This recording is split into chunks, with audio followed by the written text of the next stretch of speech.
Konektor masker ala Shiva.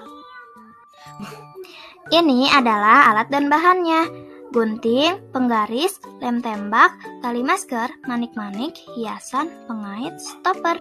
Langkah pertama, potong tali sepanjang 100 cm.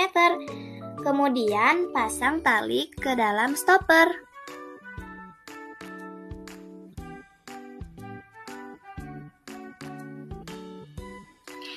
Ukur tali karet sepanjang 15 cm, kemudian diikat.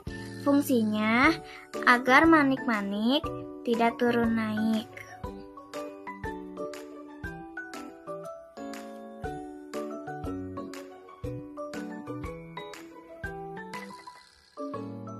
Kemudian masukkan manik-manik ke dalam tali.